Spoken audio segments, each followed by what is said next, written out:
Di dalam KSN, biasanya analisis data itu dilakukan untuk menganalisis data gitu ya, data pengamatan astronomi, baik itu data yang dalam bentuk angka-angka maupun dalam bentuk gambar.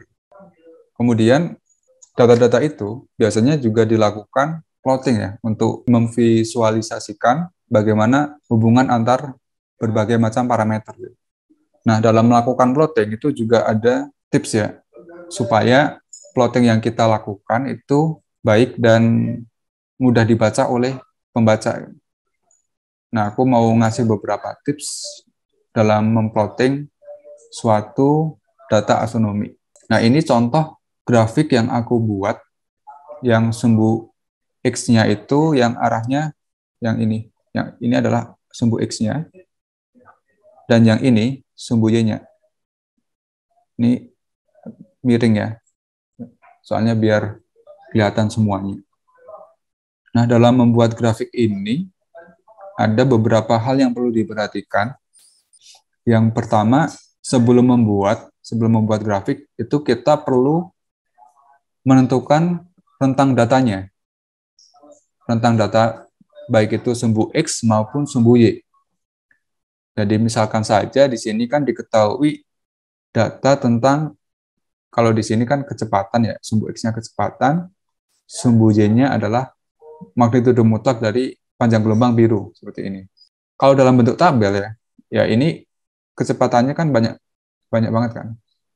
Misalkan saja ini kecepatannya ada 2, 3, 10, 1, dan seterusnya gitu.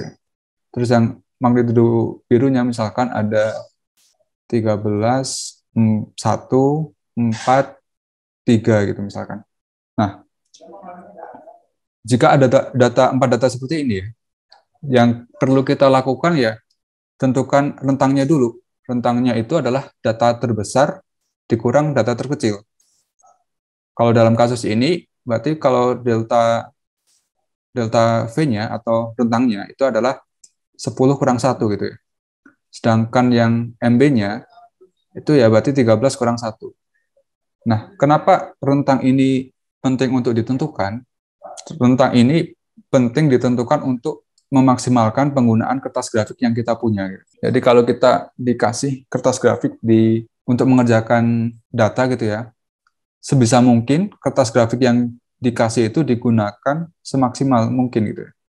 Ini salah satu contohnya seperti ini ya. Jadi yang ini kalau kita lihat persebaran datanya seperti ini, yang X minimumnya itu adalah yang ini. Di sini, dan X maksimumnya ada di sini.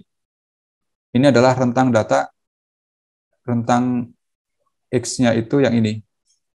Ini adalah rentang yang X-nya. Sampai sini. Dan rentang Y-nya itu dari yang paling kecil sampai paling gede. Nah, ini juga perlu ditentukan tentang X tambah rentang Y ini berapa, sehingga kita bisa menentukan skalanya ya, skala dari grafik yang kita buat. Dan menentukan grafik kita itu dimulai dari angka berapa sampai yang paling ujung ini angka berapa. Yang di sumbu Y-nya juga sama. Yang paling kecil itu angka berapa, yang paling gede itu angka berapa. Itu yang pertama yang perlu diperhatikan. Terus yang kedua, kita perlu menentukan skala ya. Skala yang memudahkan untuk mengupload dan memaksimalkan pemakaian kertas grafik. Nah, skala ini penting ya untuk ditentukan. Nah, biasanya aku menuliskan skala ini di kertas di bagian grafik yang kosong.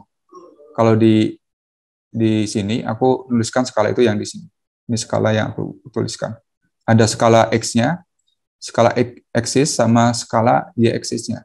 Kemudian yang tidak kalah penting juga ininya, originnya. Origin dari si kertas grafik ini. Yang di awalnya ini. Ini juga perlu dituliskan. Kemudian tuliskan tik. Nah, ini kalau kalian nggak menuliskan tik atau angka-angka yang ada di sini, itu kesalahan fatal ya. Nah, ini ada 1,6, 1,7, 1,8, dan seterusnya. Ini adalah tik. Begitu juga yang sumbu Y-nya. Itu juga perlu dituliskan, wajib. Kemudian, yang perlu diperhatikan lagi adalah keterangan pada sumbu X dan sumbu Y beserta dimensinya. Kalau yang di sini, keterangannya yang di sumbu X-nya itu adalah V kan, kecepatan kan, log V. V di sini satuannya adalah kilometer per second. Sedangkan yang sumbu Y-nya itu adalah MB, magnitudo biru. Satuannya adalah magnitudo. Nah, di sini kenapa kita perlu menuliskan keterangan sama dimensinya? Ya, kalau kita nggak menuliskan keterangan sama dimensinya, ya bakal bingung si pembaca yang membaca grafik kita. Kalau dari sini, walaupun kita nggak tahu persoalannya apa kan, kita tahu ininya kan. Kita tahu grafiknya ini menggambarkan apa dengan membaca sumbu-sumbu yang ada di kertas grafik ini. Kemudian ada judul grafik. Judul grafik ini juga penting. Di sini judulnya grafik 1 karena di soal disuruh untuk menuliskan judulnya grafik 1. Kemudian lakukan regresi. Nah, yang melakukan regresi ini tergantung dari soal ya. Kadang kita perlu menarik garis regresi linear, kadang kita menarik garis yang menggambarkan dari data yang kita punya gitu. Nah, data-data yang kita punya itu apa ya? Nanti akan aku jelaskan di slide selanjutnya.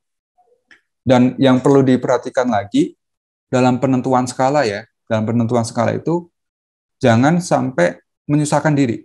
Contohnya saja, misalkan skala ini misalkan sumbu Y gitu ya. Sumbu Y-nya adalah waktu misalkan. Jangan ambil skalanya itu misalkan misalkan 3 hari per sentimeter. Nah, 3 hari per sentimeter ini kan berarti dalam 1 sentimeter ini ada 3 hari gitu kan. Nah, itu walaupun nanti memaksimalkan kertas grafik, tapi kalian bakal susah ngeplotnya. Misalkan saja kalian disuruh ngeplot pada hari ke-1 gitu. Berarti kan kalian harus ngambil titik di sini gitu. Terus misalkan ngeplot hari kedua di sini. Nah, bakal susah sendiri kan. Jadi penentuan skala itu penting. Penentuan skala yang tepat. Jangan sampai skala yang kita tentukan ini menyusahkan diri.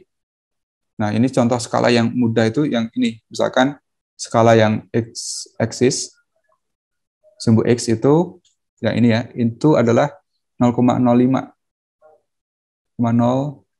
per centimeter. Nah, ini mudah kenapa? Karena dalam 1 cm ini ada 10 titik ya, 10 titik.